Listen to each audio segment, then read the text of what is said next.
And here we are. We welcome you back, everybody. And on the road, I'm Dave Lamont, actually in Las Vegas. Behind me is the end of the Alabama-Texas game, which looks like it's going to come down to an Alabama field goal. But we are here to talk about the U and their victory over the University of Southern Mississippi today, 30-7, with a dominant second half after what I think most people would describe as a shaky first half. We will hear from the founder of CanesWear, Gary Furman, a little bit later on. Gary was at the game, but of course I'm joined by Bruce Warner. We are sponsored by CanesWear. There you go, Bruce. I didn't forget. And former Hurricane Charles Pharms, another defensive back. Bruce, you have a predilection for inviting defensive backs on the show. Nice to have you, Charles. Thank you for being here. I know them all, so it doesn't matter. Next week we'll get somebody bigger than CP. I don't know. Charles. Thank you so much for having me. Well, we're happy you're here. And right away, Bruce, if you look in the comment section, Corey Flagg is mentioned. And this will be a day that I would think that if we talk about the defense, we'll talk about them in a positive manner. Charles, what did you take away, before we talk offense, from the way Miami played defense today? As far as Miami's defense, I mean, they held them to 7 points. My whole thing as far as defense, you have to set a standard, and you want to try to dominate. I mean, you don't want to let a offense get going on you as far as whether it's throwing the ball or running the ball. So as far as me, at the end of the day, I mean, they only gave up 7 points. We ended up with a victory. Of course, the offense, they put the points on the board. So we started off sluggish, we started off slow. Can't do that coming this week coming up. I mean, they're coming here to Texas and playing A&M. So, I mean, just have to tune up a few different things. But, I mean, I love the victory. What do you attribute the slow start to? Sometimes it can be mental. Sometimes you're going into a game and I'm not saying you can be big-headed, but you could just be like, well, I'm not necessarily worried about this team as much. So you kind of start out, say, lackadaisical or whatnot, and then you may kind of wake up and say, okay, it's time for me to play. But sometimes it can be too late when you've already caused a situation, and now you're trying to come back. And that's very, very hard. So, yeah, well, last week they didn't play too well, and you heard all week about Mario getting into this and correcting the mistakes. But, you know, I think they played better today, but there were some spots where they just were like half asleep. And at the second half, you could see where they made the corrections. Looks like Bama's going to win on a field goal, right, Dave? They're marching down the field. They're right there already. Well, it's 4th and 8, 15 seconds to go. And this appears to be an easy field goal, however. So I'll keep you posted, but please continue, because you and I were texting back and forth and not completely eye to eye on this. But go ahead, please. I'll let you know about the field goal.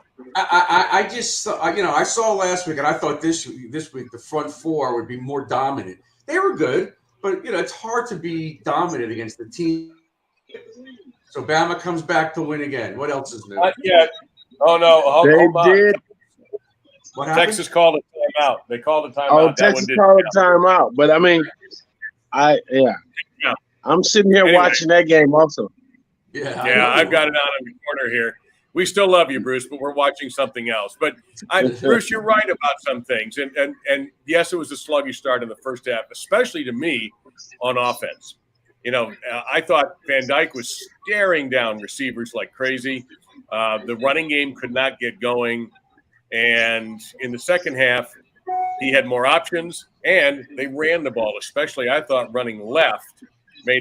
Whatever changes they made, that was clearly one of them. They wanted to run left a little bit. And to me, it was a dominant second half, very workmanlike second half. Yeah, well, you saw, and I had mentioned this last week, you saw them finally go to the backs in the flat.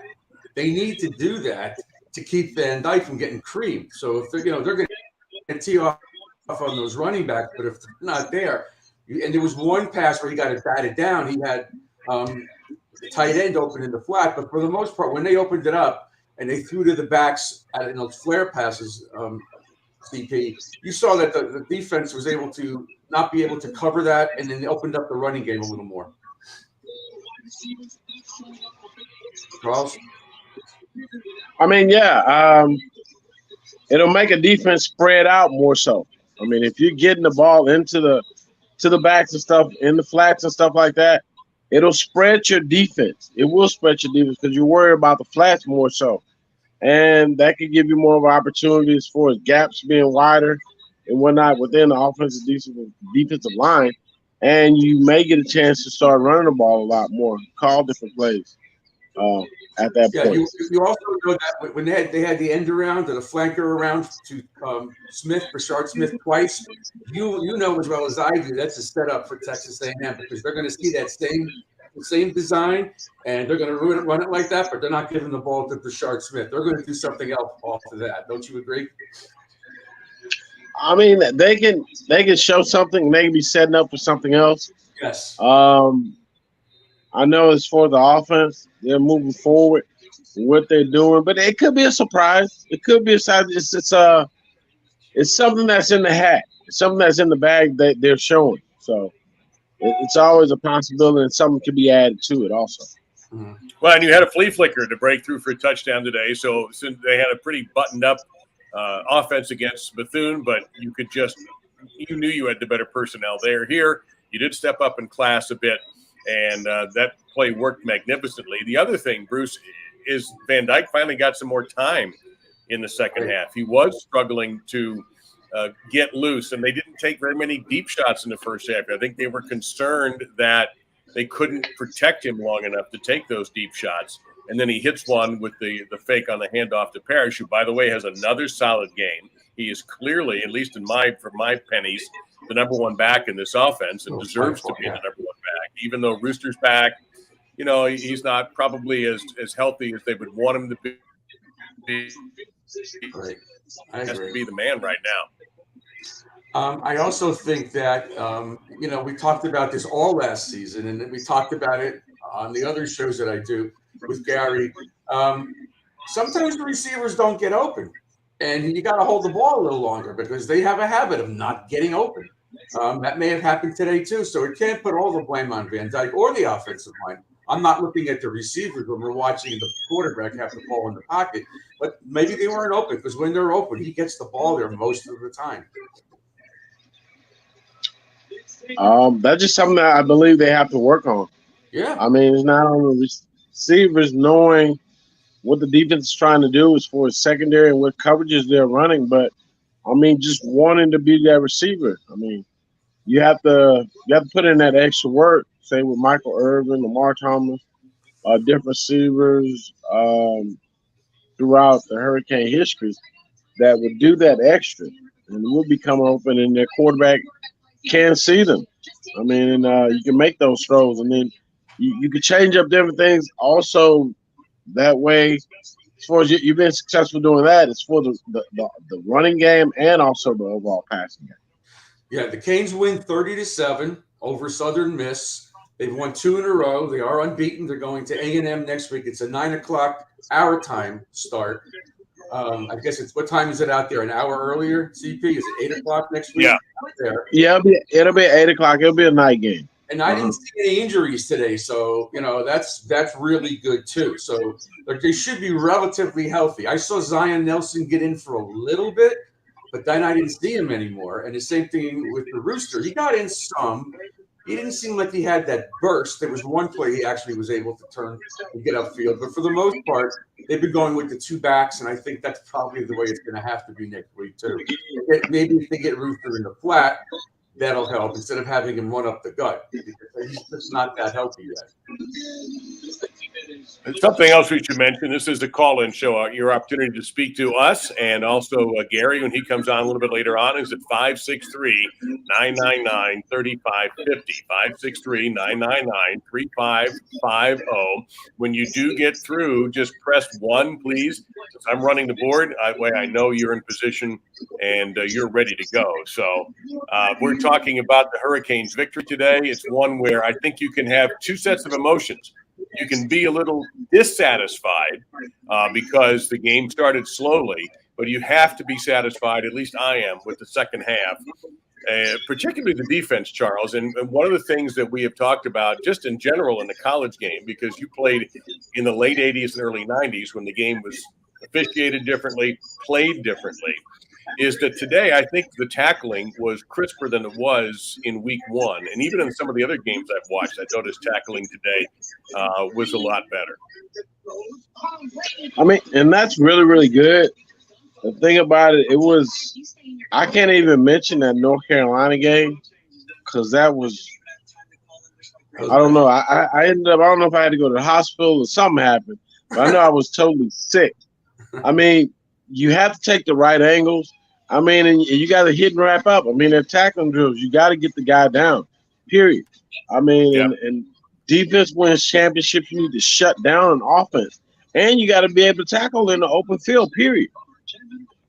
I thought they did a better job today, Dave. And they shut Gore down, that's for sure. That's all we heard all week was about Frank Gore Jr. He did nothing. Yeah. He was very frustrated. So in terms of shutting down somebody's running attack, they did it today. That was really good. The only thing I was complaining about before is early in the game, I didn't see any pressure from the middle, the D tackles. And so to me, that's really where the ends. We had Darren Crine on the show the other night with Lamar. And he said, if those tackles aren't doing the jobs, us DNs can't do anything because, we're going to get chipped in a double team. So early in the game, they were having a problem with that. But later on, they collapsed that pocket on the kid. And he was rolling out. There was a massive improvement there. You were also a little short-handed on the line today defensively. Hopefully everybody will be able to go against Texas A&M. And we'll talk deeper about that game a little bit later on. But who didn't play today? Who didn't play? What did I miss? Somebody didn't play. You said we're running deep on the D-line. Just one, and gosh, now you're going to make me think about this a second. I'll have an answer in a moment. I don't know who it was. I know they didn't put 17 defensive linemen in this week. That's for sure. No. Hang on. Now you're going to make me work. Because I saw the name early and on Twitter. I believe it was Messidor who did not play. I didn't see him out there. No, he wasn't.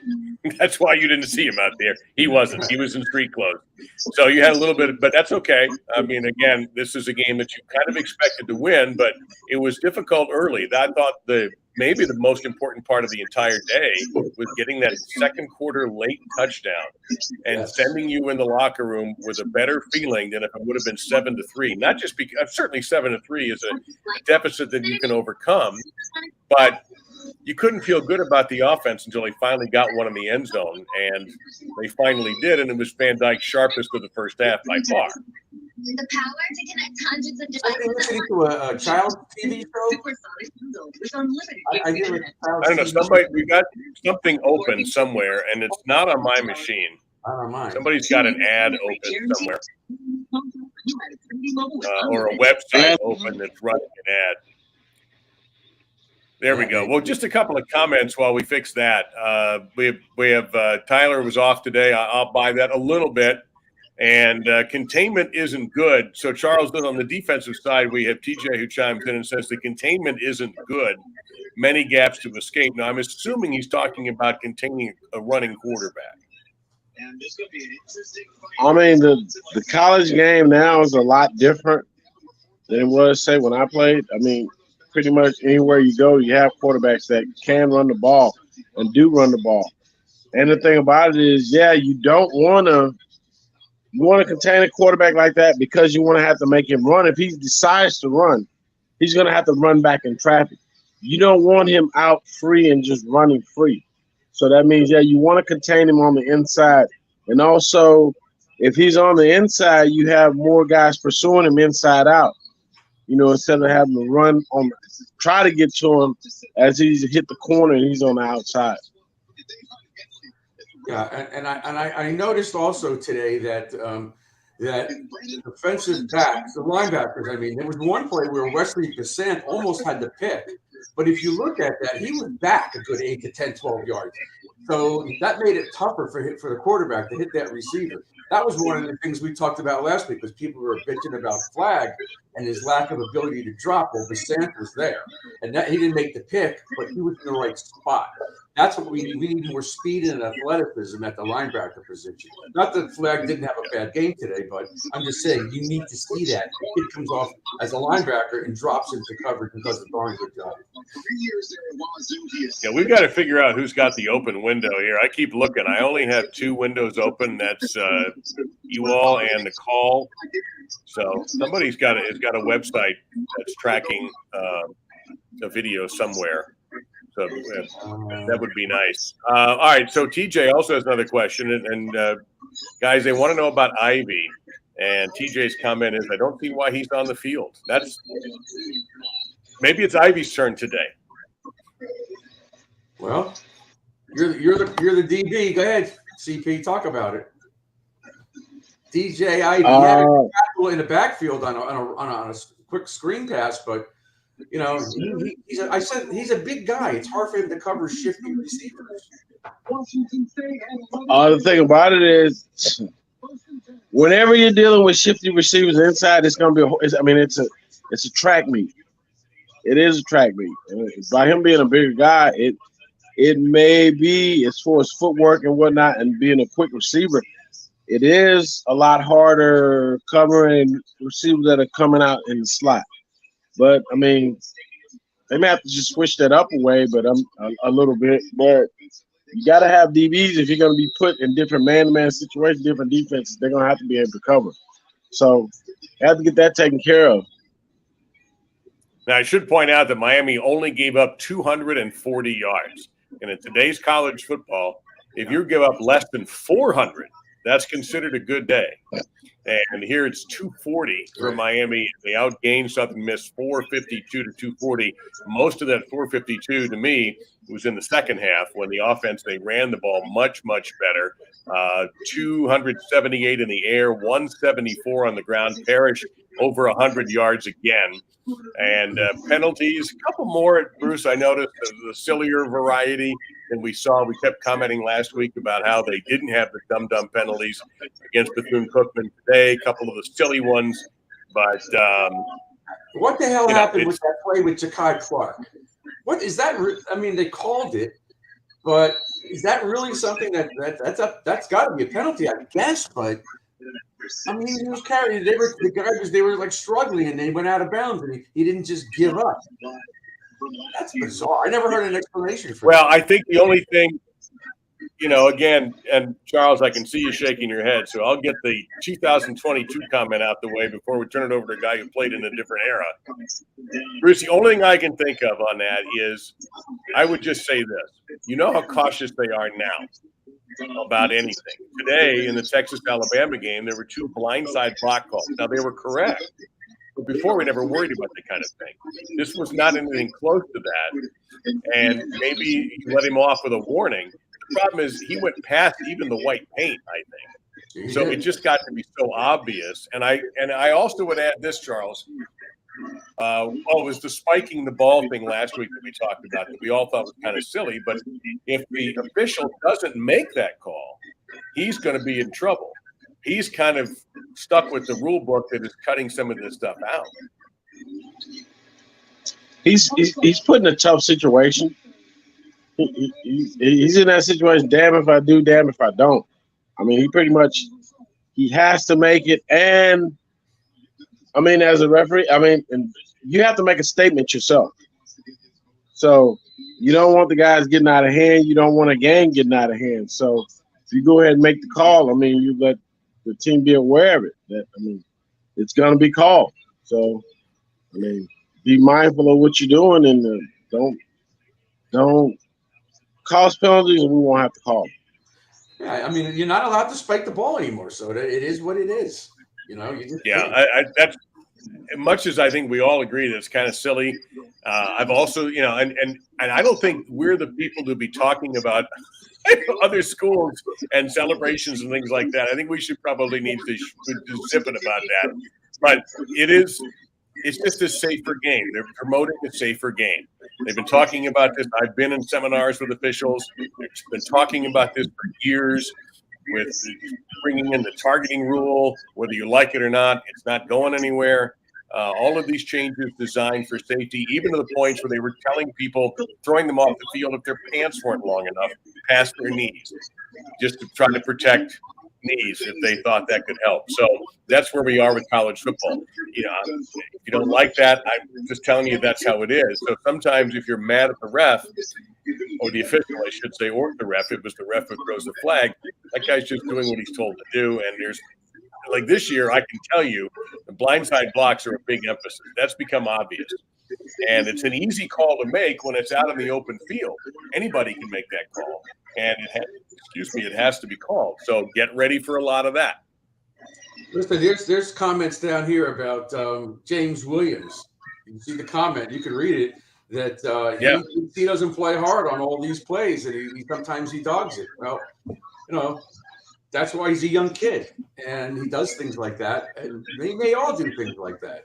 I look at Tyree Stevenson again, got beat today, but the pass was out of bounds, I believe. But you got to be able to account on every single play. That's what they were talking about today with Leonard Taylor.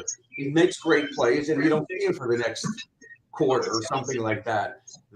Those are things that you'll learn as you go on, right, Charles? You've got to be able to be into the game and motivated when you're on the field. You're on the sidelines, you want to yawn, but when you're on that field, you just can't be taking plays. We could achieve our dreams with hard work. I mean, no matter what, you got to be aware. I mean, you pretty much, when you're on the field, you're in a totally different zone. I mean, I remember sometimes people would ask me something about how did you make that play, and I'd tell them I can't explain to you how I made that play. It's even like you can be in a crowded stadium. Of course, I love the Orange Bowl, the House of Cane, and that crowd. But it seems like before every play, it seems like everything was shut off as far as noise or everything. It seems like for that moment, it's shut. Everything's quiet. And then after the play or whatnot, the crowd or whatever gets back into it. So, you get kind of zoned out. Well, you're supposed to be zoned in totally. You're paying attention. That's what you should do. It says something about they needed this type of game. Yeah, sometimes you need those so-called wake-up games. If we blew out this team today, I don't know what that would have done for us going into next week. I think they learned things today. Certain things got better. Certain things need to continue to be worked on. The offensive line can't come out, and the offense cannot come out like this next week or we're in real trouble. Next week's game, they got to come out and smack it in the mouth and hopefully stay in the game for as long as they can, and maybe even win the game at the end. So, but all in all, I'm excited that they won the game. They're 2-0, which is what we all thought they'd be. And now we'll get to this test next Saturday night. Well, a fair point was made a couple of comments earlier. And by the way, you can make these comments on the show itself. On the phone at 563-999-3550. And we'll hear from our sponsor, CanesWear, in a moment. Pointed out earlier by one of our other responders, I think Beard God Kell said, unlike Central Michigan, unlike Appalachian State, and some games where this could have easily been a loss, they didn't. They responded well in the second half. And let's face it, over the years, there have been some surprising and disappointing losses, either in the ACC against supposedly weaker teams or out of conference games. FIU is a good example, is another one there that where you don't win. This team did that. Was it pretty all the time? No. But again, I go back, I was thoroughly impressed with the second half and the changes in the running game, the better pass protection, the better pressure on their quarterback, forcing him to run around, the fact that the gang tackling was there at times. I thought there were some great individual plays, but I'm not at all disappointed in the second half. In the first half, I'm thinking, well, the offense is bad, and it was. They could not run the ball. And Charles, you know this, having played. I've interviewed, I can't tell you how many defensive coordinators, and 100% of them say, when you ask for keys to a game, we got to stop the run. 100%. So that Miami did, and that's what Southern Miss did in the first half. And I kept thinking back, man, if we don't run the ball better in the second half, this will be a difficult game. But they did run the ball better in the second half. I mean, it's a big thing. It's a very big key.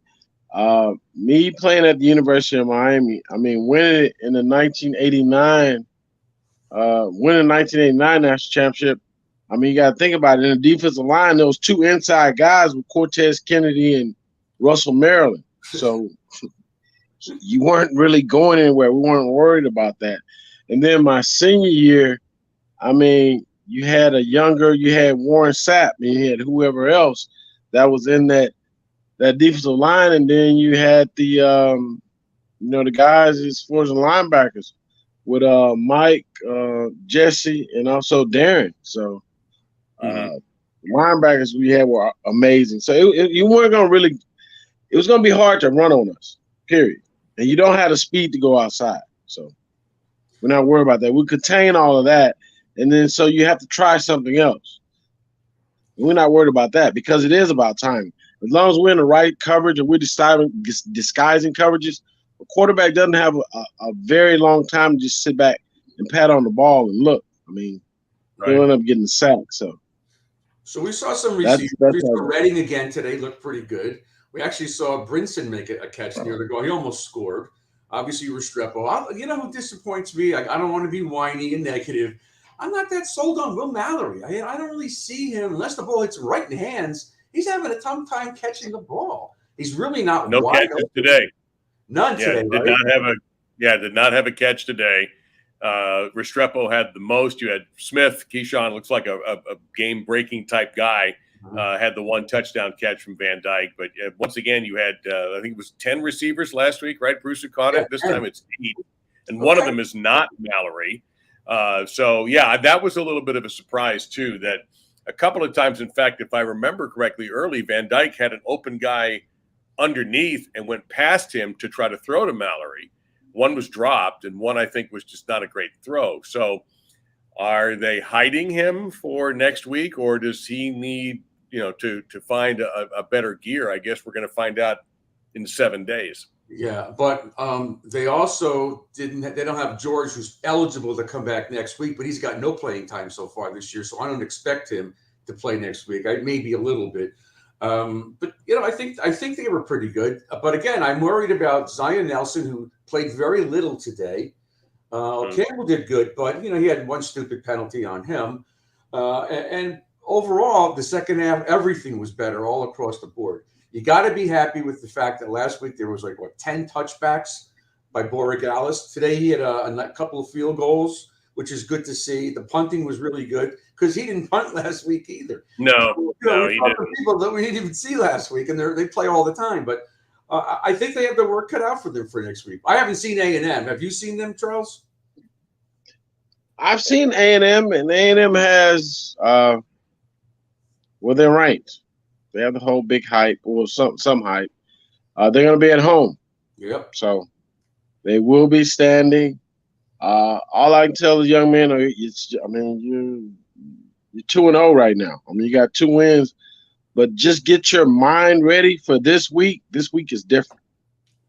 Yep. I mean, well, if you want to watch total, it's total Lionheart. It's total going in. It's total giving 150%. No matter what, everybody has to run. Everything has to be in line. Have to be in tune. I mean, open field tackling, everybody running to the ball, different things. We need those big catches. We need catches, period, from receivers. We need offensive, defensive linemen putting forth that extra effort. Everybody. I mean, from the field goal kicker, the punter, special teams people. Everybody has to come together and has to work really hard, and anything is possible. Yeah. But have the confidence, put in the work, and then just go get it done. Yeah. I didn't see any more. Texas A&M is what? Go ahead, Dave. Go ahead, Bruce. Go ahead. I can wait. That's all right. I'm just going to talk about something that's not to do with our game. So go ahead. I didn't see any toss sweeps. I saw, again, the running game was mostly between the tackles. I think that may change next week. They got to get outside. And that, I don't know if Parrish or Franklin are those guys. That's what we were banking on Rooster to do. So maybe he'll be rested for next week. He'll get a few tosses to get to the outside. But look, the second half was better than the first half. And next week it's a measuring stick. We've had a few measuring sticks the last 7 or 8 years. LSU kicked their ass in Texas a few years ago in game 1. Bama did it last year. So, and Clemson a few times. I'm concerned, obviously, about this game. So I'm excited to see what happens. But I'm not so – I thought I'd be a little more positive after today. I think I'm less positive. Maybe that's how I look at it. And I'm more positive. Based on the second half. Let me – two business things first, and then we have to we have a couple things that have to be done. One of them includes me having to move to a different room, which I'll explain when I do that, and I'll do that during the commercial. Texas A&M is going to be playing on ESPN2. At the moment, unfortunately, Kansas State and Missouri, which is a blowout, is taking so long that there's 8 minutes to go. So if you do want to watch A&M, they're on ESPN News and on the ESPN app. They're playing App State. It's 0-0 in that game. With nope, App State's ahead 6-0. They just scored. Now I feel better. All right, now, let's get to a caller, though. 754 is on the line, and welcome to CanesWear.com Postgame Show. Thanks for the call. Go ahead. Can you hear me? Yeah, we can. Yeah, so I called last week concerned about the defensive line, and I'm calling again this week still concerned about the defensive line. In what way? True freshman.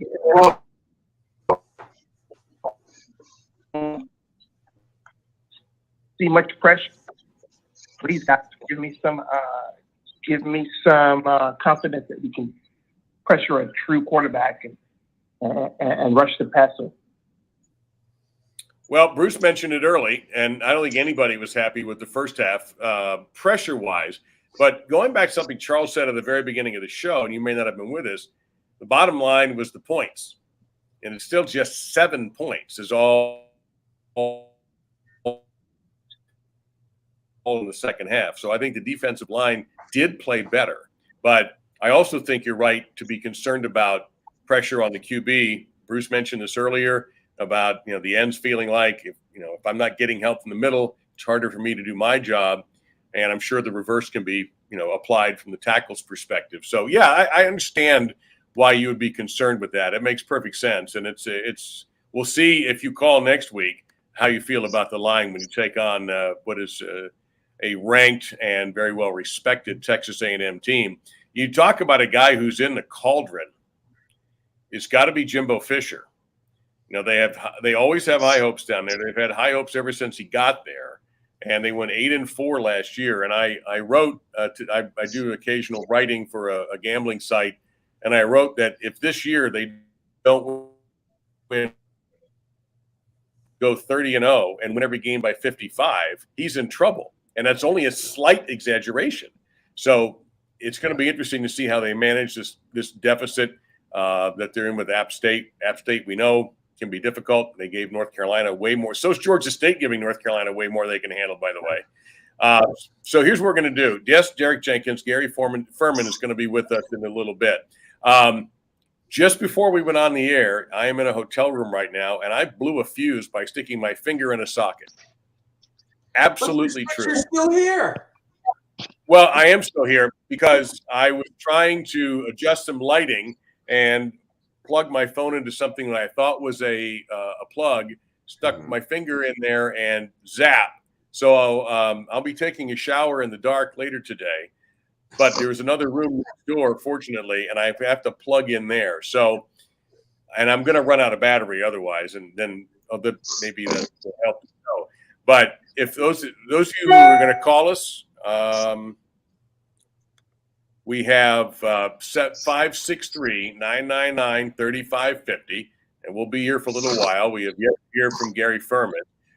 We're going to hear from CanesWear. And the touchdown was reversed. Thank you very much, TJ. That game, again, I flipped it on thinking it was going to be A&M, and it's bad Missouri-Kansas State game. So we're going to hear from our sponsor at CanesWear, and hopefully I will be able to get that done. And this is the problem. When you ask me to do all this stuff, you are really asking for trouble. So, I'm not a producer. I am just an innocent announcer. So I've got to find the CanesWear commercial, and we got to do a CanesWear, excuse me. So we'll hear from a very important group of people, our friends at CanesWear. You had it. Thought I had. Welcome to CanesWear. Family owned and operated since 2010, CanesWear has all latest merchandise for the Miami Hurricanes, Miami Dolphins, Inter Miami Soccer, and more. Come visit us at our store in Davie on University Drive, just south of I-595, or online at CanesWear.com. CanesWear, the spot Miami fans shop. There it is. CanesWear. Where you going, CP? Oh, I'm just going around to the backyard. I have to check on some. I did have something still on the barbecue pit. Oh, okay. Nice. We're all moving around, Bruce. You're the only reliable professional in this room right now. All right, well, then I'll do my thing. So if you want to get on with us, it's 563-999-3550. It's the CanesWear Postgame Show presented by CanesWear. I was there last week. I love that store. And we do the show on Wednesday with Lamar. Lamar is in CanesWear. So that's an awesome show. And a place to go to get any of the Canes gear. The hats, my shorts. Love my shorts. Canes shorts. That's more Bruce Warner than we need, buddy. Yeah, I know. But what the heck? At my age, doesn't really matter. That's what I'm saying. We're trying to attract younger numbers, so okay, then I won't do that ever again. No, I would be curious as to what Charles has got on the barbecue. Steaks? Well, today I had 2 slabs of ribs, I had some sausage, and then I ended up doing some chicken. Okay. Well done. And is all that for you? Huh? Is all that for you, or is Mark Caesar coming over? Oh, no. Mark may come by. No, I mean, it's just for whoever may come by. I just had an urge to barbecue every now and then. And today it was the ribs, chicken, and sausage. Sounds good to me. Sounds great. It does sound good. 30-7 today. Miami beat Southern Miss last week, 70-13 over Bethune-Cookman. Neither game in doubt going into the fourth quarter, which is great to see. And we got to see some young kids. I also saw Nigel Kelly get in today. He jumped off sides, but still, he's there. He's got some speed, and he needed to get some reps. Not that he may play much next week, but still, you want to see the young kids play. I don't think there were any drops last week. Were there any drops today? Of balls that really Mallory. I think Mallory. And you had a couple of interceptions. One, an athletic jump. He had to get up high. Not always easy to haul him in. No, I think Mallory was the one for sure that I can remember that stood out when they were trying to give him the ball in the first half. I'll be really interested to see how involved he's going to be Saturday, because I do believe he's still going to be a very key component for this offense. And I think early they tried not to force the ball to him, but make him an emphasis. But as the game went on and as the running game clicked, I just wonder if they thought, well, you know what? We're not going to mess around here. We like what we're doing. We're throwing to Parrish. He's running the ball well. Let's go ahead and keep going what we're doing, and we'll save him for next week. Right. And one of the things we talked about was going to tight ends. I didn't see much of it today, but next week I think we're going to see it. I think we're going to see a lot different on the offense. More screens and swing passes, maybe. But, it's hard to do a wheel route, right, Charles? If your quarterback's getting pressured, you can't stand there and wait for the running back to get down the field. So you got to hope that they can get things going early so they can use all the packages in the offensive game plan that they have for next week's game. I think they're really going to need to do that because it's going to be rough. If they're allowed to put pressure on him, it causes different things. First of all, he can't settle. I mean, if he's going back, he's getting sacked and all that. It throws off timing. So I think, you have to get yourself settled within a game. I mean, get some things that you can do if you're just dinking and danking. I mean, whatever you're doing to get down the field and try to get that. Make sure your quarterback isn't restless. It has no reason to be restless because if those linemen are able to put their ears back and those linebackers come at the quarterback, it's going to be rough. Yeah, in the first play of the game, this is my last comment about Mallory. The first play of the game was a swing pass to the running back, 21. And Mallory whiffed on the block. Instead of having 9 or 10 yards, he got 4 or 5 yards. You saw that, right, Dave? I mean, I've heard he's not a great blocker, but you can't miss a guy like that on a play design like that. No, you can't. You can't against anybody, Bethune or Texas A&M or Alabama, who survived Texas today on a late field goal, 20-19. No, you're right. And that's the stuff that he sees on the video and they work on in practice. I mean, that's what all of that is for. And the A&M score, by the way, remains 0-0, as it was mentioned by one of our although A&M has the ball back, and they are now at the Texas A&M 29, which smells like a turnover to me. Yet that's exactly what happened. They fumbled by their quarterback, Haynes King, who beat out Max Johnson, who was an LSU transfer, for the number 1 quarterback position. So A&M in an early struggle at home with Appalachian State. I don't think autism awareness. So good. I don't think they're so good. It may not be. 31 points last week in a weird weather game that was delayed against Sam Houston State. There are certain schools, and we know this, that get a lot of preseason hype, and then you come find out later that they're just okay. That they're good, but they're not great, not as great as we thought they were going to be. Maybe A&M in that category. But if we were talking in the first quarter of the Miami game, we'd be saying that about our team. So I was saying that. I know. And you weren't alone. You were not alone. I'm sure people were upset. You mentioned it before, Dave, that they were 8-4 last year. Included in the end of that sentence is they beat Alabama. So they lost 4 games. And one of them was not Alabama. How great can they really be? And this kid hadn't played quarterback. He didn't play all last year. They had the other kid who transferred. So this is hilarious, Charles. I'm looking at comments here while we await for calls, and a couple of very good comments here. Autism Awareness for Life tells us that he was not impressed enough, or maybe she, to feel good about next week. They hope the staff was holding back.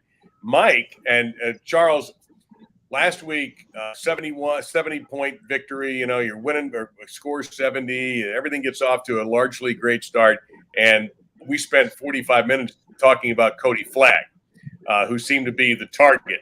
Today, we've had 2 comments on him, and suddenly he's the fan favorite again.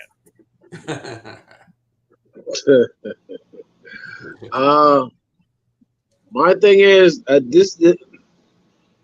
coming into the season, last week, when I saw the 70-13 score, I was like, okay, great. I mean, the offense, at least that engine, it runs, so we can score. I know that. Okay, 13 points, defense, 2 touchdowns. I look at it as right now, we're undefeated. We won 2 games. We're steady moving forward. Mario and the staff, they're great. And I know they're working with the young men, and they're trying to bring back some old school the vibe, just the way of being. I mean, it doesn't matter. I remember back in the day, it doesn't matter who we're playing. It really doesn't matter. I mean, if it's away or if it's in the Orange Bowl or wherever, you just have to be ready to play. I just think the young man just not at this point. You can't have swagger. Well, they can't. I don't believe that. But you have to be confident in yourself, and you have to be like, well, no, I'm coming at you. I mean, we're playing, right? It's going to be a coin toss and decide who's going to get the ball first, and we're going to kick it off. And for 60 minutes, let's play football. Real football, though. And I mean, you have to bring it your all. There was one play where Go ahead, Bruce. There was that Brownlee wide receiver had a jump ball with 2 Miami defenders on him, and he came down with it. Darryl Porter Jr. was one. He's short. I forgot who the other may have been the safety, but still, nice catch. You got to at least either bat the ball down or do something. He tried to grab his arm, but the kid held onto the ball. They had a few of those lucky type of plays. Southern Miss. Their offense isn't that good at all. They played hard. No, but I mean, the pitch and catch for the touchdown was a perfect throw, and Brownlee looks like a quality receiver. Other teams will have good players. This is one of my all-time pet peeves, is that when you're so full of your team, you forget the other guys have players too, and you're reluctant to give credit when they do something well and beat your guy. So that was just, the coverage was pretty good, the pass was better, and the catch was better. That will happen sometimes at all levels of football, even high school. So I understand why people are disappointed in the defensive backs. They did throw for over 200 yards. The flip side of that is they're going to run the ball for crap. Right. You mentioned Moore, 7 carries, 10 yards. There were officially 3 sacks, so that goes into your rushing stats. A weird NCAA rule, but it is. And you have to be satisfied with that. Could the DBs be better? Yes. And we'll find out fast enough in a week how far this team has come. I don't know if it's fair to expect them to win that game in a week, but we don't know that much about A&M, and we may find out a lot today. They are having at least first quarter hand fight with Appalachian State. So you got to remember that. The touchdown pass that was a perfect throw that the kid caught, he beat Malik Curtis, who's a freshman. He hadn't played. He played a little. He probably learned something about that. He might have been looking at the quarterback's eyes and got beat. He's got great makeup speed. He's a hell of an athlete, that kid, but it wasn't one of our starters that got beaten for the touchdown. It was a great throw, though. You're right on the money. Hey, guys, it could be a lot worse. We could be doing a live. Oh, well, besides that, imagine Bruce, Charles, and I hosting a live Notre Dame call-in show when they're losing at home to Marshall at halftime, 9-7. I'll take that too. That was a team that was ranked number 5, weren't they? Preseason Notre Dame. There's always somebody. They always get the benefit of the doubt. They always do. Maybe more. It's funny because, and listen, Miami is in that group too. I hate to say, along with USC, Texas, Notre Dame, are teams that are going to get rated higher than they probably should be preseason because of who they are. Because everybody expects, well, they weren't that good last year, but just wait. And then we wait, and we find out. Now, just to go to Texas, just from what I saw today, that defense can move. I mean, that's Alabama riding Bryce Young to victory in that game, period. Even though his statistics aren't going to be that good, and Charles, I know you watched it. You know how good that guy is. He willed them to that victory in the fourth quarter. Texas lost their young quarterback early. The kid Card, who played on a bum ankle, played his butt off. And I can't imagine, how they feel in Austin right now after that, because they had number 1. They could have beaten them. They just didn't. The class told out. But, there is that, and maybe A&M guys in that category. Appalachian State has moved into the red zone in that match. So after the fumble against Texas A&M. Before we get some more thoughts about let me give some scores that matter. That Kansas State debacle, although they're about to pick up another win, is will be over soon. So if you are in a position like we are, maybe have a TV someplace, ESPN2 would be that game. Utah, bouncing back. They're killing Southern Utah. Temple's the winner. Clemson 14-3 on Furman. Pitt is up early on Tennessee in the Johnny Majors game, 10-0. That's in Pittsburgh. That's something to consider. By the way, speaking of schools that get a lot of decent ratings, Tennessee, Wisconsin, Washington State, to my surprise, as 0-0 after one quarter. Let's see what. No, I forgot. Maryland's not in the ACC like they were for 50 years, beating Charlotte, Virginia, Illinois early. Michigan State has scored on Akron. Purdue has scored. Cal leading UNLV 7-0. Not much interest in that game out here in Vegas. It's not even in Vegas. Texas Tech 3-0 on Houston. Tech's playing with a second-string quarterback. Did you say North Carolina playing today? Is North Carolina playing? Yeah, that should be a final. That game was 28-28 with Georgia State. And let me tell you, again, living out here in the land of point spreads, North Carolina covered 35-28 final. That spread was only 6.5. So the wise guys out here, once again, they know their stuff. Yep. Yeah. Because, it may have even closed at 7, so it's a push. The Hurricanes started the week at 25.5. And when I looked this morning down at the Westgate, which is kind of the official book, they were 27.5. So they didn't cover today, even though they did win. That now, getting pass interference calls, App State's in the red zone. Let's go back a little bit to some comments from the posters. And you can take these comments on the phone to us, too, at 563-999-3550. Janine Thomas, hope I'm pronouncing that correct. Obviously, I'm not happy with the first quarter. I don't see how anybody is. Fourth quarter seemed lackadaisical. In one game, TVD threw almost as many interceptions as he did all of last year. Charles, do you think that Tyler is out of sync, or do you think the play calling is conservative, or is it a little bit of both? I think it could be a little bit of both. I mean, you have to just get back in rhythm. I mean, you have to be in rhythm. You have to be in rhythm. I don't know if it's just some.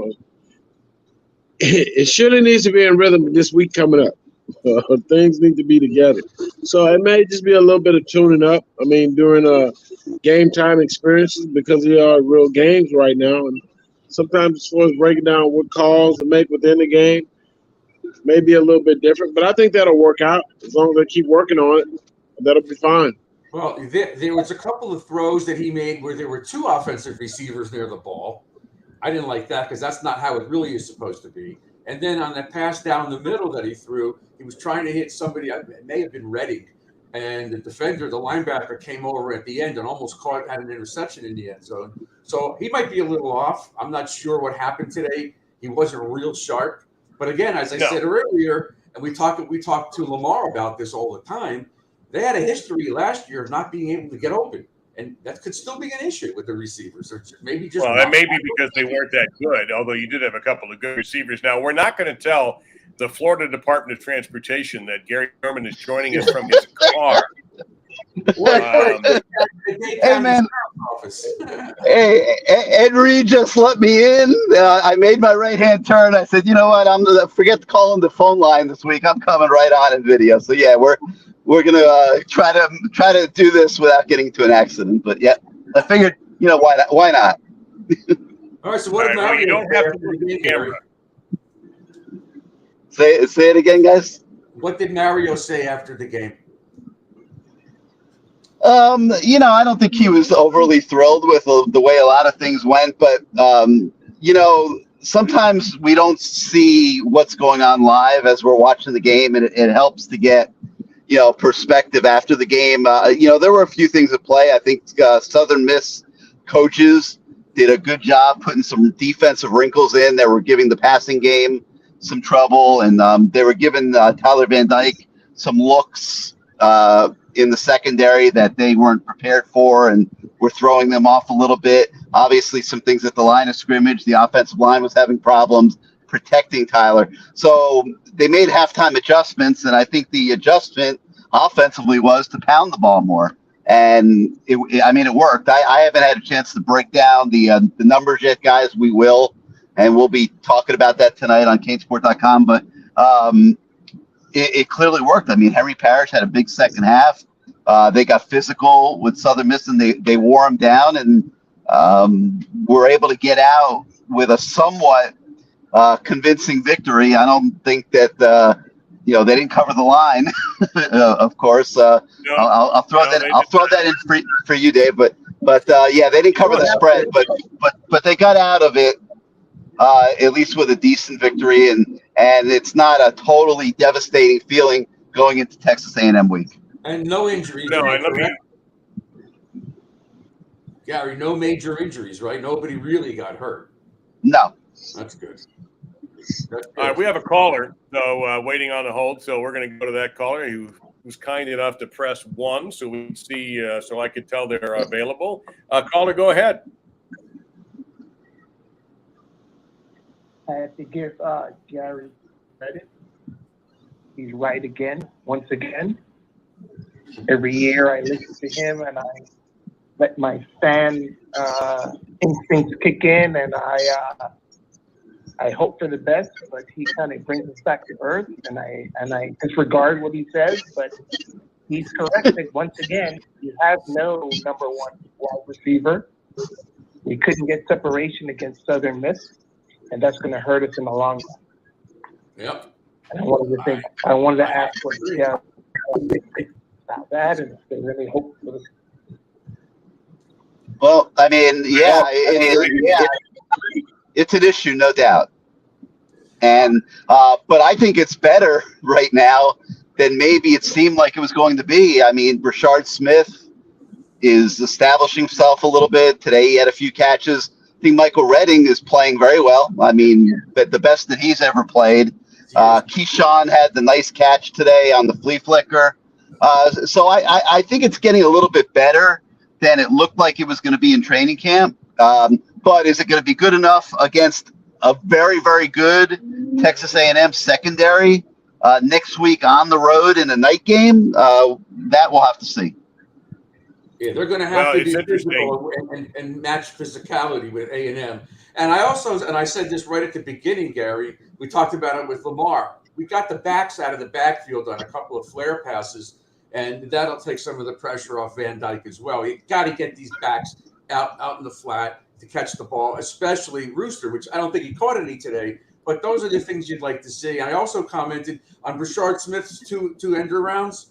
I think that may be a setup for next week. They're going to show that look and probably come back with something else, expecting him to get the ball. But I'm just playing quarterback.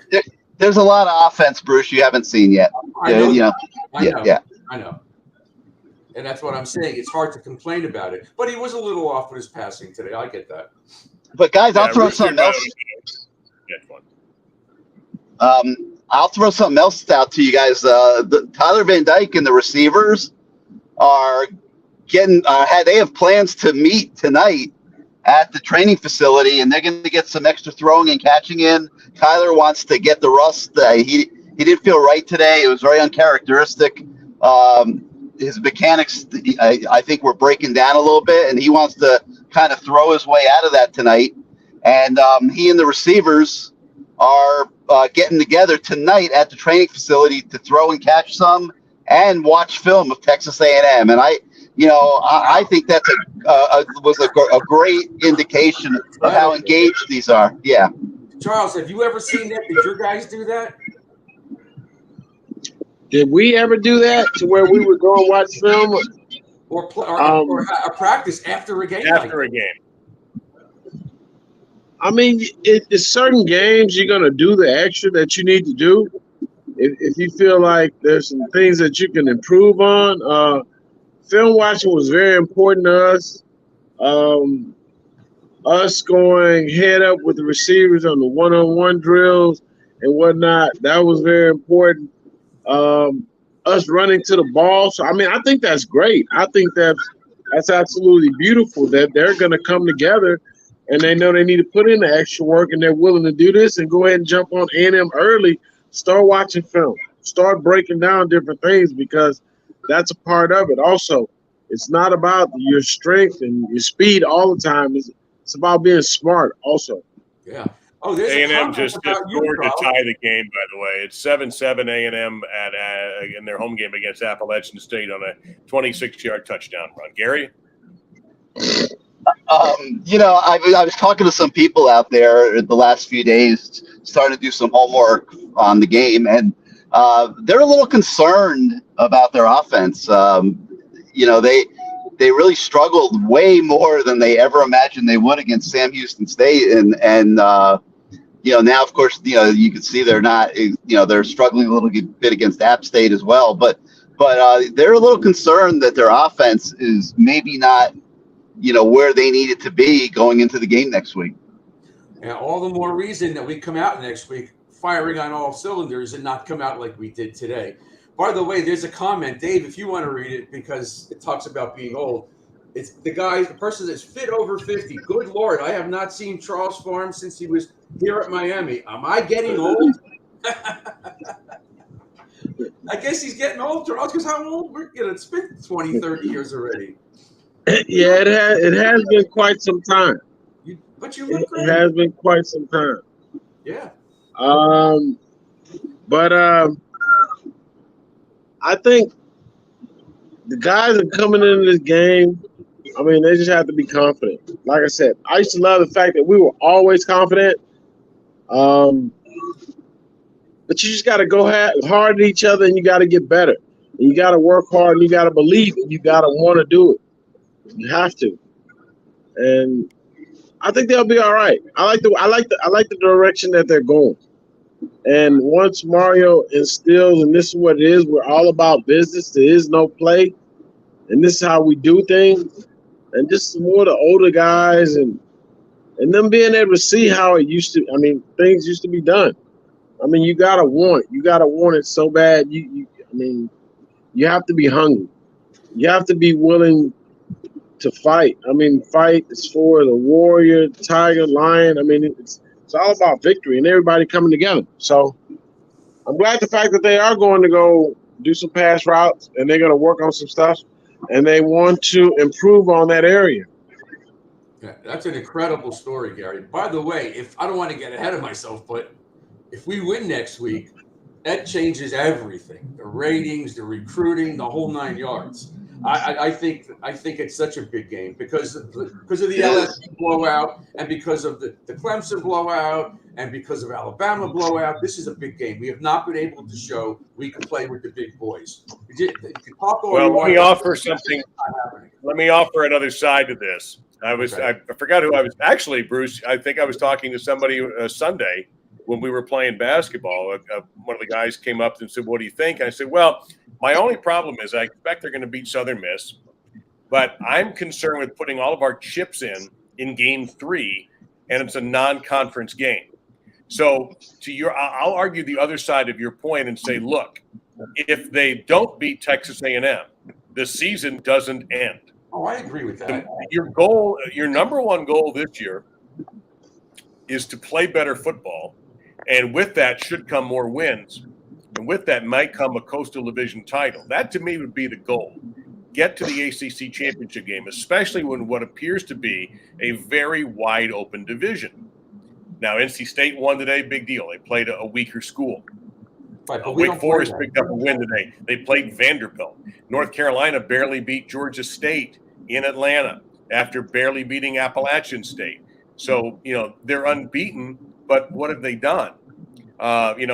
So to me, a loss to A&M will be, of course, disappointing, but I'm going to look at it as, okay, that's fine. Now the season starts because now it's all about conference play. But a blowout. You're right about it.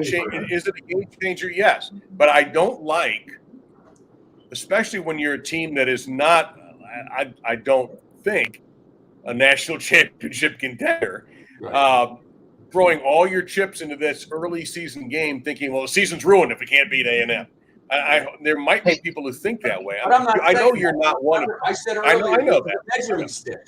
To me, it's the measuring stick. So if we lose, but we play really, really well, we have an easy game the week after, then a break before we play the ACC game. I think it's North Carolina. So, yeah, it's not the end of the world. They're not an ACC team. I get it. But, 53-13 is not going to make me feel too good. You want to have a game. No. Go ahead, Gary. Hey, Dave, let me chime in on this real quick. I think your observation is absolutely spot on, and it's a great observation.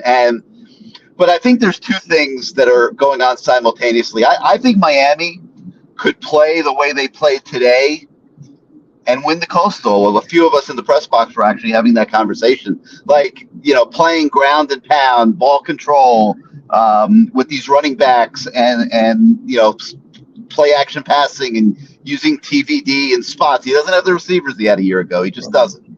I think that they could play the way they played today and win the Coastal. But you're absolutely right in the sense that the chips are all in next week. There is no doubt about it. They are going head to head for the top players in the country with everybody. Texas A&M, Alabama, Georgia, Ohio State, you name it. They are all in with all of the top recruits in the country.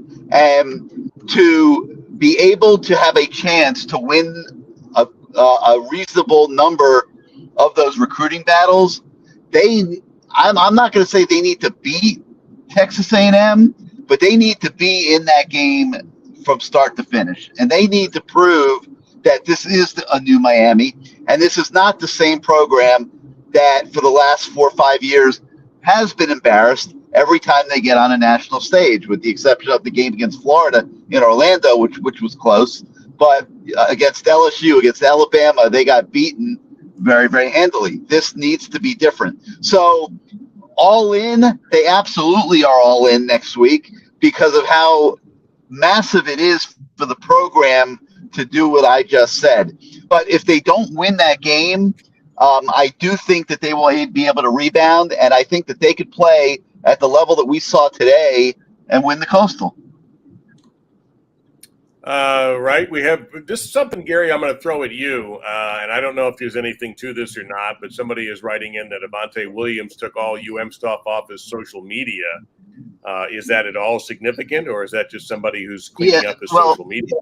We were trying to figure out if he even played a play today. We got to look at the participation chart when we get it in a few minutes. But I don't believe he started. He was not out there much. Not sure why. Not sure what kind of discipline he might have been going through or whatever. He was on the bench to the end of the game. I eyeballed it myself because we were looking for him, and he was there start to finish. Now, Avante is a kid that's been prone to have issues from time to time, and if there is something going on there, it would not surprise at all. But hopefully it's nothing serious, and hopefully he will be able to continue his career, but don't have anything definitive on that at the moment. Yeah, all right, so there we go. Hopefully that answers that. Right. Somebody wants to know if the defense is meeting tonight. I don't think so. But, Gary had... Or this week. Yeah. Again, the defense, they gave up 7 points, which is, to me, the bottom line when you play defense, is what did you give up? And 7. That's it. And none in the second half. So I'm not as bummed about the defense as some folks are. Yeah, they got beat on some plays. Most defenses do. Under 300 total yards in this era of college football is unheard of. It just doesn't get done anymore. So, and hell, in the NFL, it probably doesn't get done that often, even with fewer plays that the NFL runs compared to the college game. So I understand there are gaps. I certainly am not going to nominate this as the defense of all time, but I think it's better than some people realize. In fact, you could argue, as weak as the offense looked in the first half, except for the final drive, that the defense saved this ball game for them in the first half by only giving up those 7 points. Yeah, they had how many turnovers? They had a pick or two. They had the fumble recovery. They toughened up in the second half. There was no place for Gore to run the entire day. The quarterback made some nice plays, running. They had a few nice plays. The passing. I thought the first half, their coach called it a pretty good offensive game. They don't have all the talent, but they were at least in the game. Obviously, they were in the game until the last minute of the first half, and Miami finally scored to take a halftime lead. Second half, totally different story. But you can't say, Gary, that they're not being physical. They're playing hard. They are playing physical, not always in the right place at the right time, but you don't see a lot of the stuff we've seen in the past. And what did you get? Did you hear anything about the penalty on Ja'Kai? Was that something he just never should have done? Or was it was an absolute a bullshit call? Was that? What did he say? It was not a bullshit call at all. It was an absolutely good call. Ja'Kai was blocking the guy into the bench, and 5, 6, 7 yards away from the field. I mean, it was just it looked like Blindside, movie Blindside. No, it was dumb. It was just dumb, and I'm sure he would tell you the same thing. I mean, look, these kids are coached to finish. So on one hand, he finished. Okay, Mario made a joke about that in the post game. But you got to be smarter. You can't take a 15-yard penalty like that. It cost them a touchdown, right? So, Yes, I mean, Yeah. it's unacceptable. You got to be smarter than that. What else the center doing? I mean, first of all, let's compliment the effort. Okay, he starts out in the middle of the field snapping the ball and ends a play on 5 yards past the sideline, blocking a guy into the bench. So the effort is there. He's just got to channel it a little bit better. Yeah, to the inquiry about sacks, yes, Miami got them. In fact, I think, didn't I say 3? I'm looking at the Appalachian State game. I'm focusing on that. But let me look at the numbers again for this game. I have 3 sacks for Miami. So, yes, to answer that question. Van Dyke sacked 4 times, and no one arguing that that's a problem. He was 21 of 30 for 263. The one pick where he just announced to the entire stadium what he was going to do with that ball. That's my argument with him, is telegraphing the ball. Charles, you played the safety position. You lived off of quarterbacks who telegraphed balls and giving you a chance to read his eyes and go there. Do you think Van Dyke telegraphs his throws?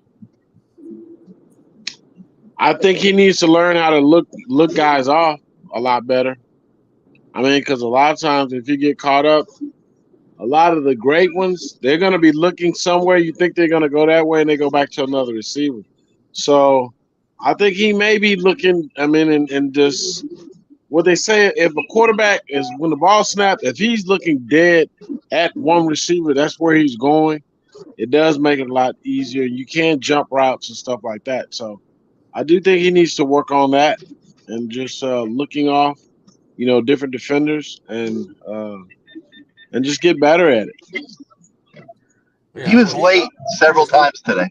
Yes. Oh, yes. There was one. I'm sitting there among many people at the sports book, and I'm going, throw it. And he didn't. And I think that was one for Mallory, Bruce, is one of the ones where I thought that throw has to be made earlier. Right. And, again, we're looking – of course, we also, had the privilege of watching maybe the fastest thrower of all time in the NFL was Dan Marino. So we're not looking for that. But that Marino would have, that ball would have been right here, and other quarterbacks too at the professional level. But at this level, you can still be able to throw the ball quickly, and he didn't do that. I agree with those who say that he is not did not have a great game. It could have been a lot better. No argument there. But when you're on your butt 4 times, and especially early, fighting for your life, it is not easy to have a good game. So, yeah, big adjustments. They clearly have to block better. But did we all not think that line play might be the thing that determines the success of this team this year? And so far, it's about where we thought it was going to be for 2 games in with a new system and new coaching. Yeah, and like I said, Southern Miss was doing things in the secondary that were confusing him a little bit. And that's why I think at halftime, rather than try to fix all that, to the degree that they would have needed to, they just made the decision that their halftime adjustment would be to, pound it in the second half and just get out of there with a – yeah. Yeah, it's a very sound football decision what they made. I mean, it's not going to make the fans happy because you didn't have the flash of the big passing plays, but from a football X's and O's, coaches making halftime adjustments, that absolutely was a very good one that they made. Hey, I'm going to be back with you guys in a minute, okay? I'll be back. All right, with Gary you. Sherman joining us here, and you know what we're going to do because they're our friends and they sponsor this program. We do owe, and I think Appalachian State may have gone back in front here, guys. We're getting some reports on that. Yeah, good. Or is it good? It's good. Think about that for a second. No, maybe sure? Let them beat them up a little bit, and then maybe Texas A&M wins in the last minute, so they're still 2-0, and then we go out there next week. All right, just checking. Just checking. I don't know if it's here's what we're going to do. As you may know by now, our CanesWear CanesWear.com postgame show, which you can call in on. The number for those of you who are looking right at us, and aren't you happy you're doing that, is 563-999-3550, and it's crawling across the screen. We certainly have time for your calls. Gary's going to be back once he plugs in, but we do want to let our friends at CanesWear have their moment. Welcome to CanesWear. Family owned and operated since 2010, CanesWear has all latest merchandise for the Miami Hurricanes, Miami Dolphins, Inter Miami Soccer, and more. Come visit us at our store in Davie on University Drive, just south of I-595, or online at CanesWear.com. CanesWear, the spot Miami fans shop. So there you go. Bruce Warner, former Hurricane defensive back Charles Pharms. I'm Dave Lamont. Gary Furman will be rejoining us in a moment. Gary at the game. My Miami 30-7 victory, which is drawing the predictable mixed reviews from both the callers and the commenters on our StreamYard feed.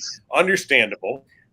It's not the perfect game, but it really was a tale of two completely different halves. Charles, I hear, and as a broadcaster, I've said it a billion times, we always hear, well, they went out and made some big halftime adjustments.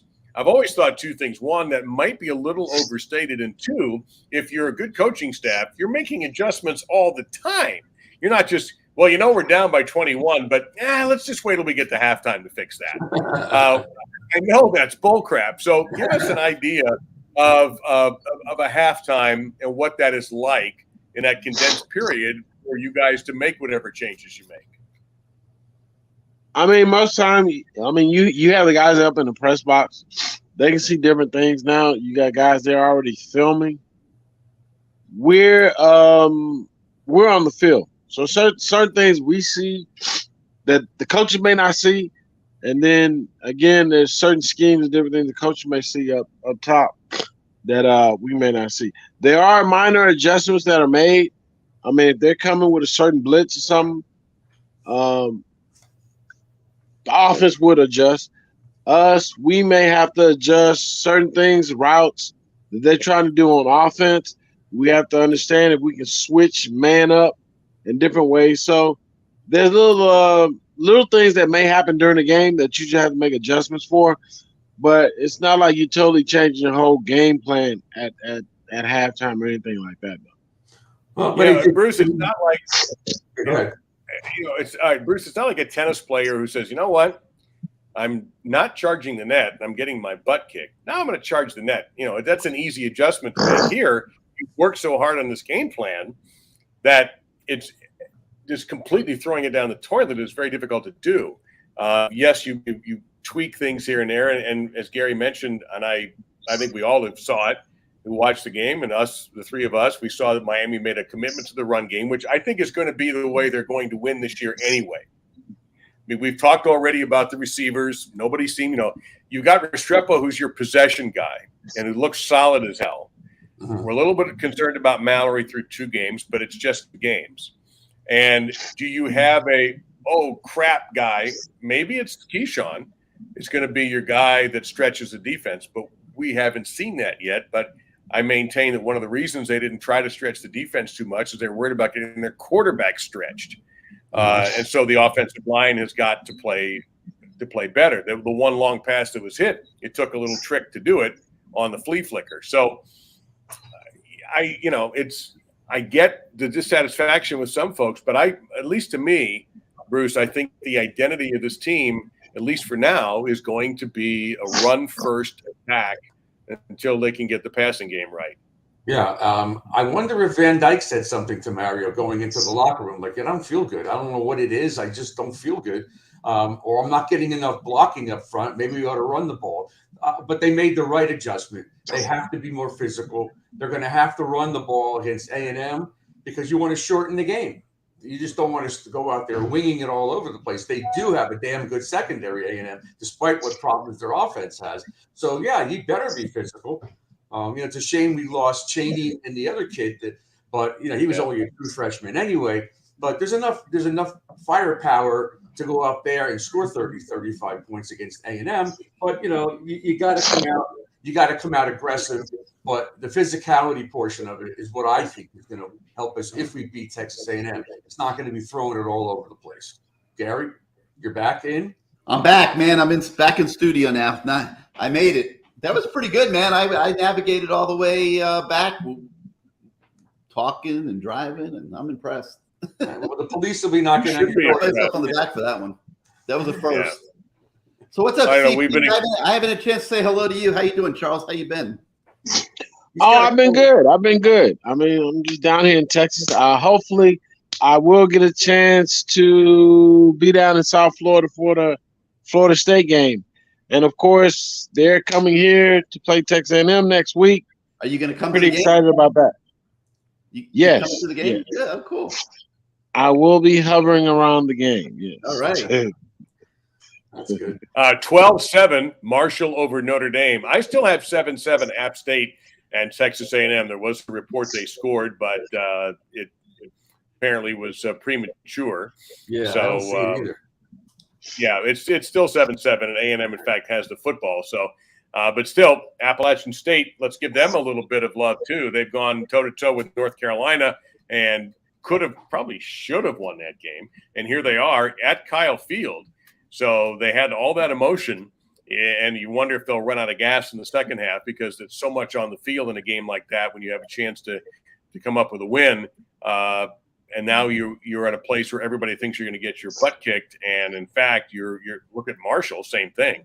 Everybody's Marshall, and right now everybody in Notre Dame land is realizing that even at 5-6, they may not make the college football playoff. They will when they expand to 12, but.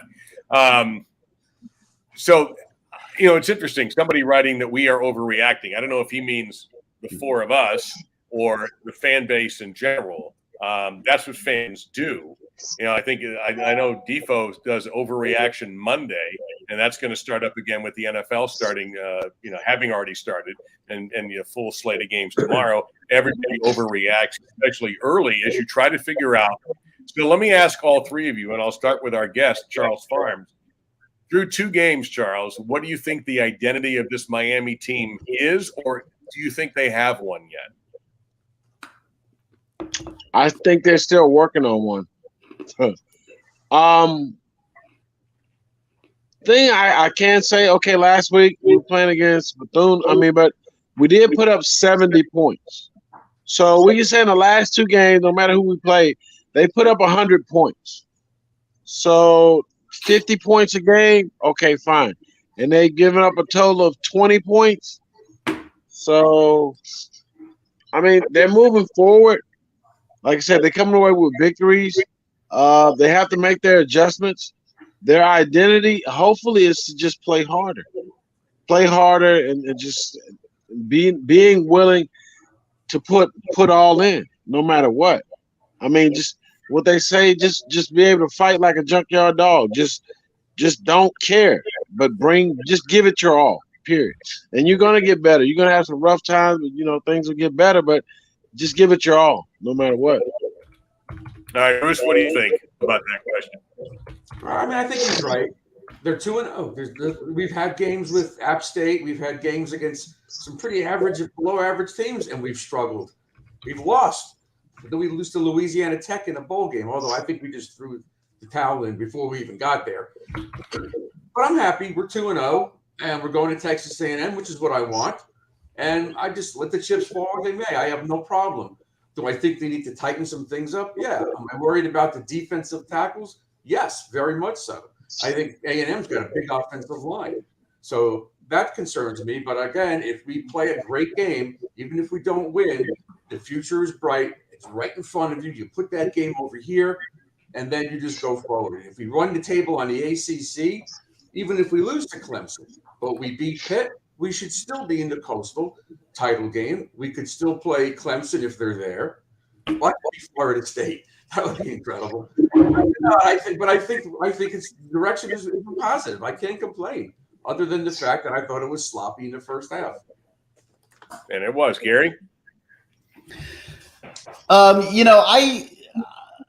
I don't think that we can really judge. I mean, I think there's so many things that have been at play here these first couple weeks. I'll start with the number of guys that they've been rolling out on the field. I mean, there's been a ton of rotation, particularly on defense.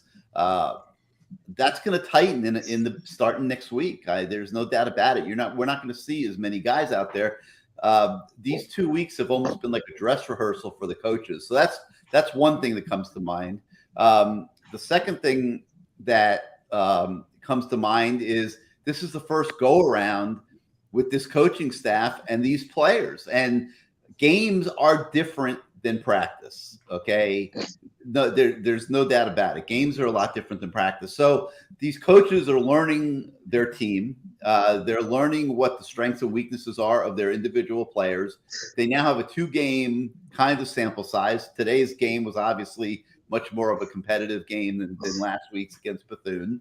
And now they have to go back and make the assessments and decide who can they go to war with next week at Kyle Field. And it's not going to be, 70 guys. I mean, now preparation to me came into play today. And I don't believe, and Charles, I really want to hear what you have to say about this, because I don't believe that you can get 60 guys really ready to play a football game. I'm talking about proper classroom work. I'm talking about a proper number of reps on the practice field, getting ready for the game to where they have everything down.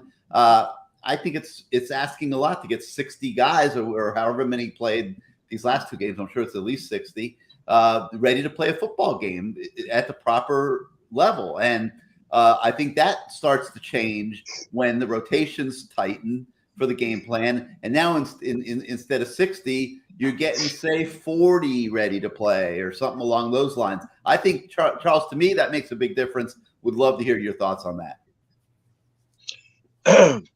I mean, that can be part of it, but if you want to play, it don't matter. If you have 150 men on your football team, they should all be ready. That's the only thing about it with me, Gary. The only reason why I would have a problem with that, because would you have asked that question back in the day? I mean, back in the day, we were trying to play 3 deep on defense.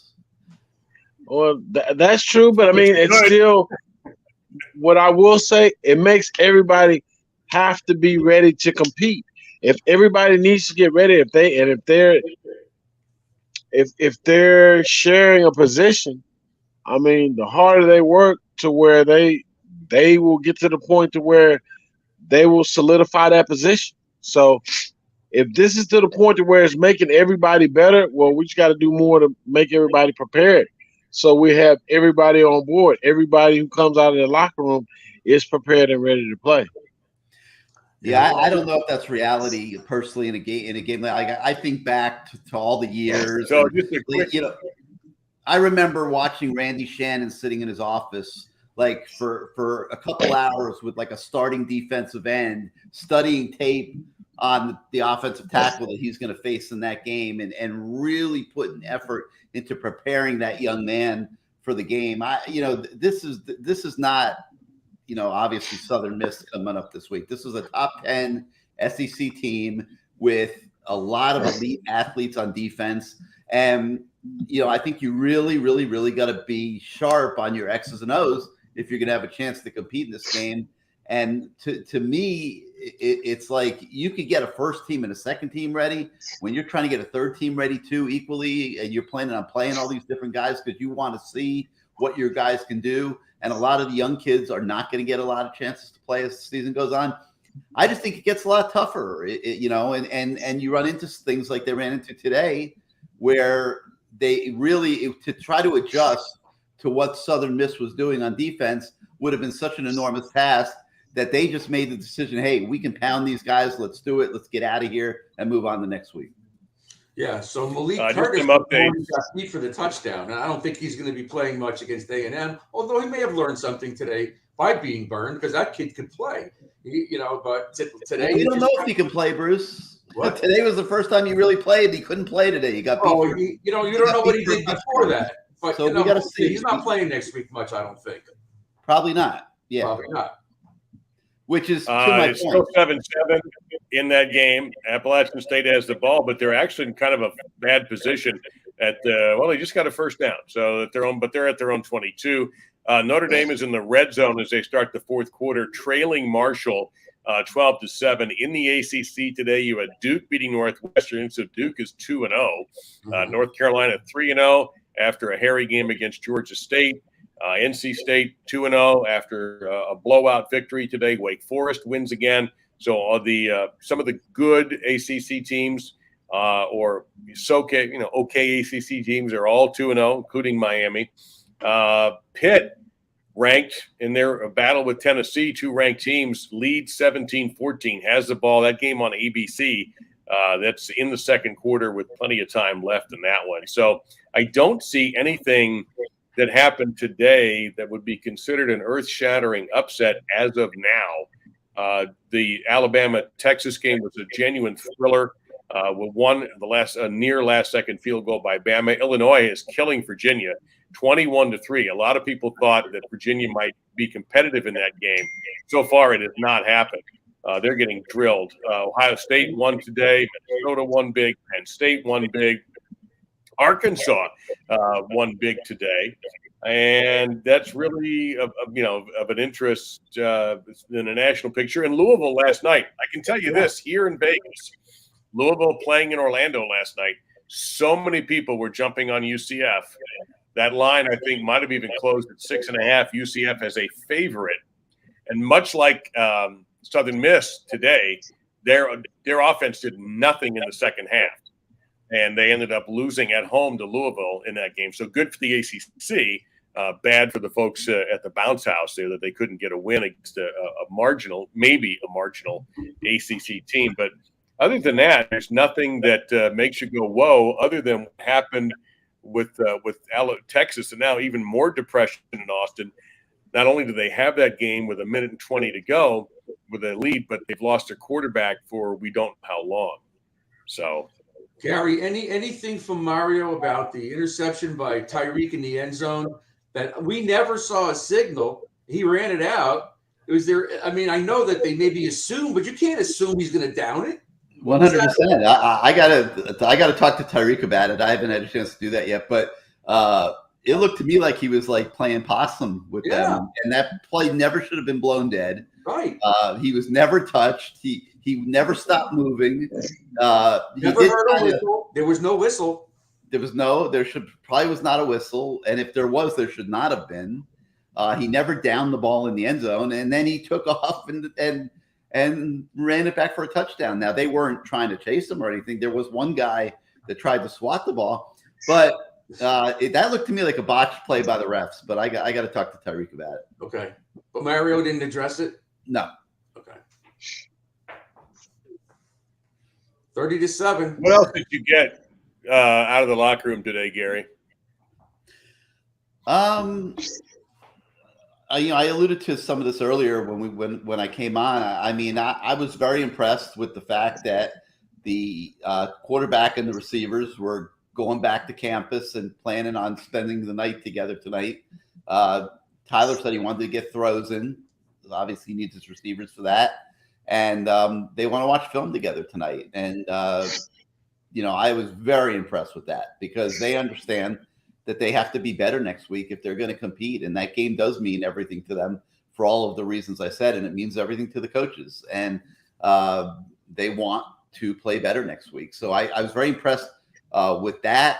I liked the adjustments that were made at halftime on both sides of the ball. The defense obviously pitching a shutout in the second half. The adjustments they made on offense. I didn't have any problem with, treating it like you're only winning 10-7 at halftime. That is a real football game. I don't care if the line was 27. Or I don't care what the expectations were coming into the game of blowing out Southern Miss. I mean, when you're sitting there 10-7 at halftime, you are in a real football game. And there were times in the first half where what Southern Miss, and a lot of credit goes to their coaching staff, they were having success doing the things that they game planned to do. So when you go in the locker room at halftime, there was no reason to feel secure at all. And you have to treat that like a real football game that you are in, regardless of the opponent, and you have to make real football adjustments. And the adjustment that they made offensively to focus on the running game, take everything Southern Miss was doing schematically out of the equation, because we are better than you, mano a mano, and we are going to turn it into that type of football game, and we are going to win the game going away by doing it. And I thought that was really impressive. And I don't have any problem with it. And now you move on to the next week. So those are probably the two biggest things that I personally took out of the post-game conversation after the game. And it gave me a much better feeling probably than I had going into that stage of the day, once I was able to process it all and hear all the different viewpoints. Is it, do you know if it's going to be TBD in the receivers or Garcia, the receivers, the tight ends? Do you know who's in that group? I'm assuming it's TBD in the receivers. I don't know about the tight ends, if they're included or not included. I can't answer that, Bruce. But they have a group text amongst themselves, and they can snap their fingers and communicate with each other. And they had already made plans to get together tonight. Good. I like it. A couple of comments, and anybody wants to jump in on these. And you just talked about receivers. We have one question: how confident are we passing outside of Xavier and Will?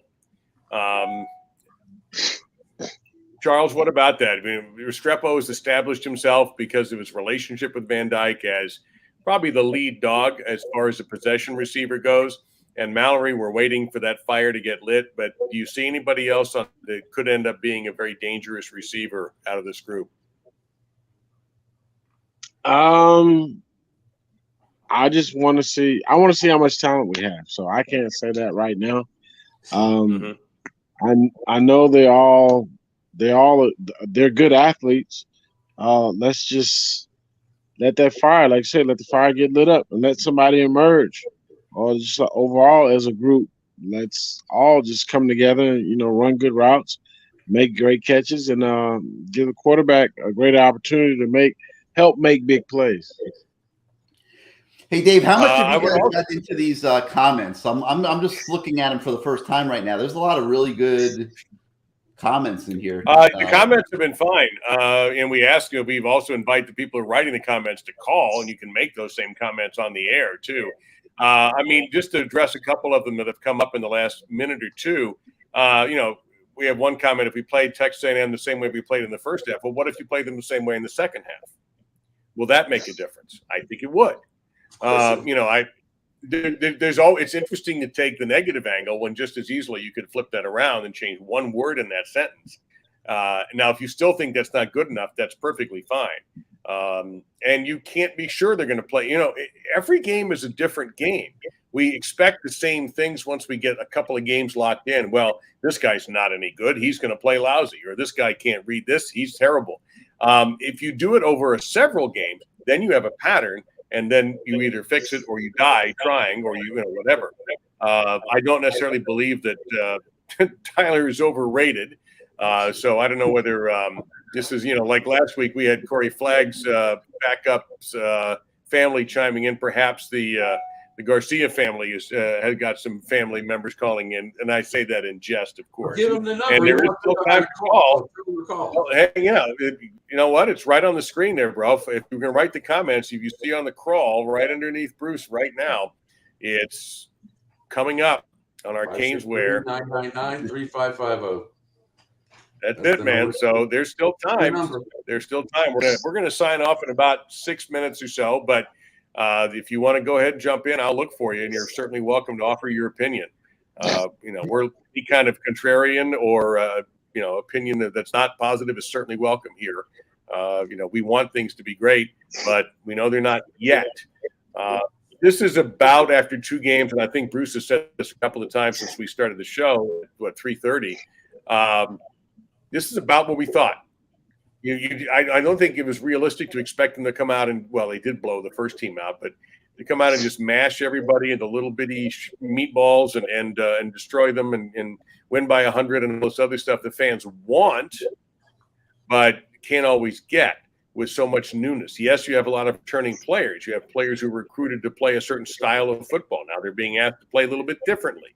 It's one of the difficult things when you change coaching staffs.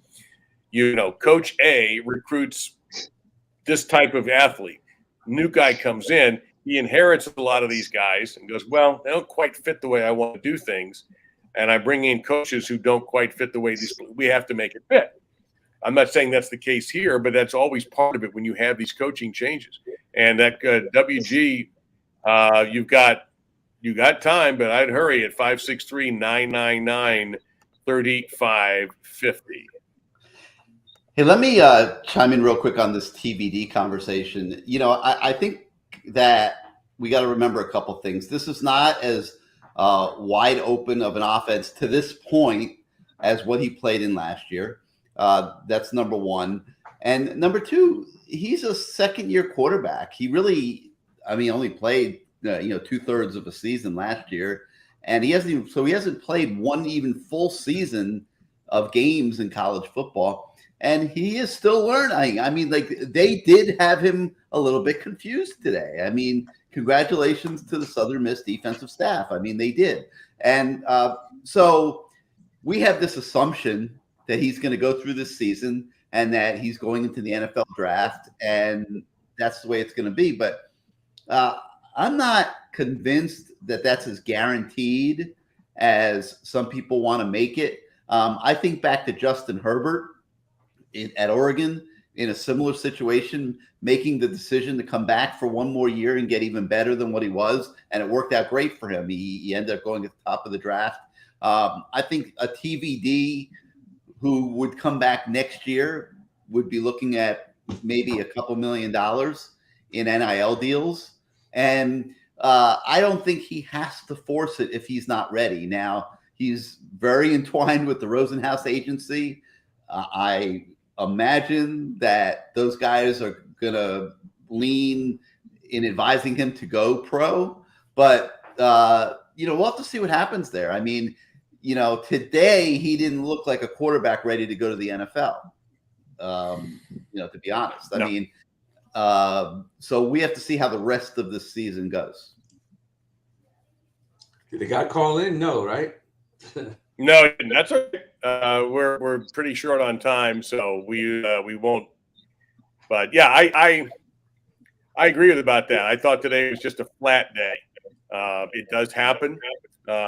I've said this, I'll say it one last time. I would like to see him look at other receivers.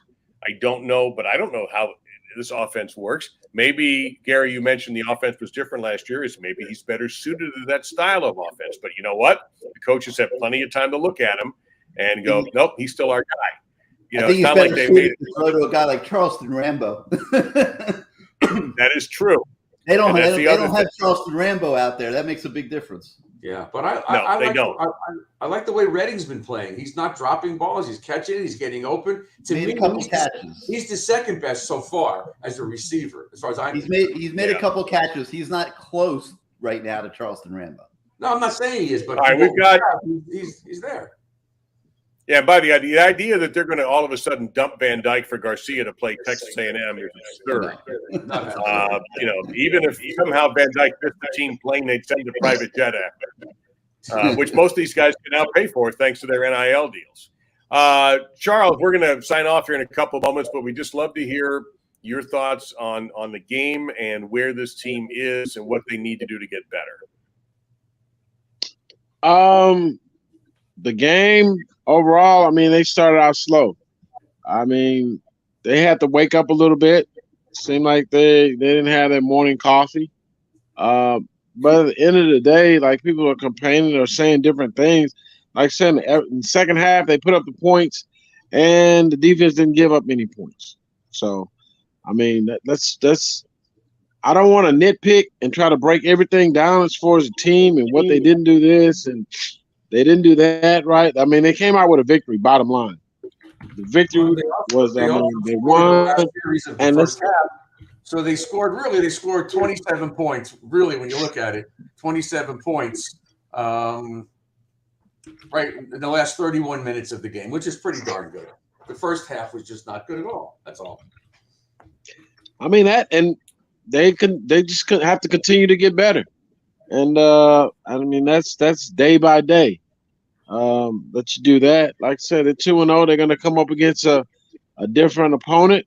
I mean, they're going to come up against Texas A&M. I mean, just be ready. I mean, they're all. Even if they start out at Little League or whatnot, there's different games. You have to come in as a fighter, and you have to, I mean, basically, you have to play, period. No matter if they're bigger, smaller, whatever. Just come to play and be ready to play. Well, A&M and App State 7-7 at halftime. You can only imagine if there was what the A&M folks are saying right about now after the first half tied low-scoring affair at Kyle Field. So maybe they're having some offensive problems because App State is the same team that just gave up 63 points to North Carolina, and now they hit the road again and are giving up only 7.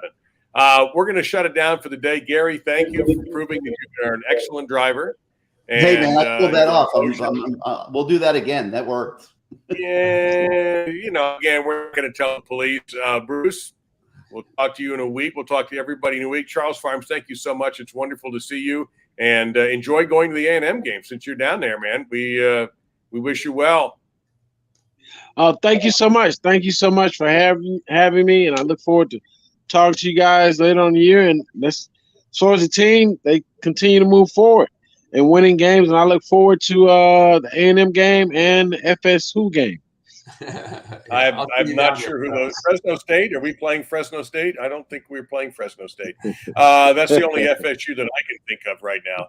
So for Gary and Bruce and for Charles and for all of you, we'll do this again right after the Texas A&M game, which is 9 o'clock start. So late.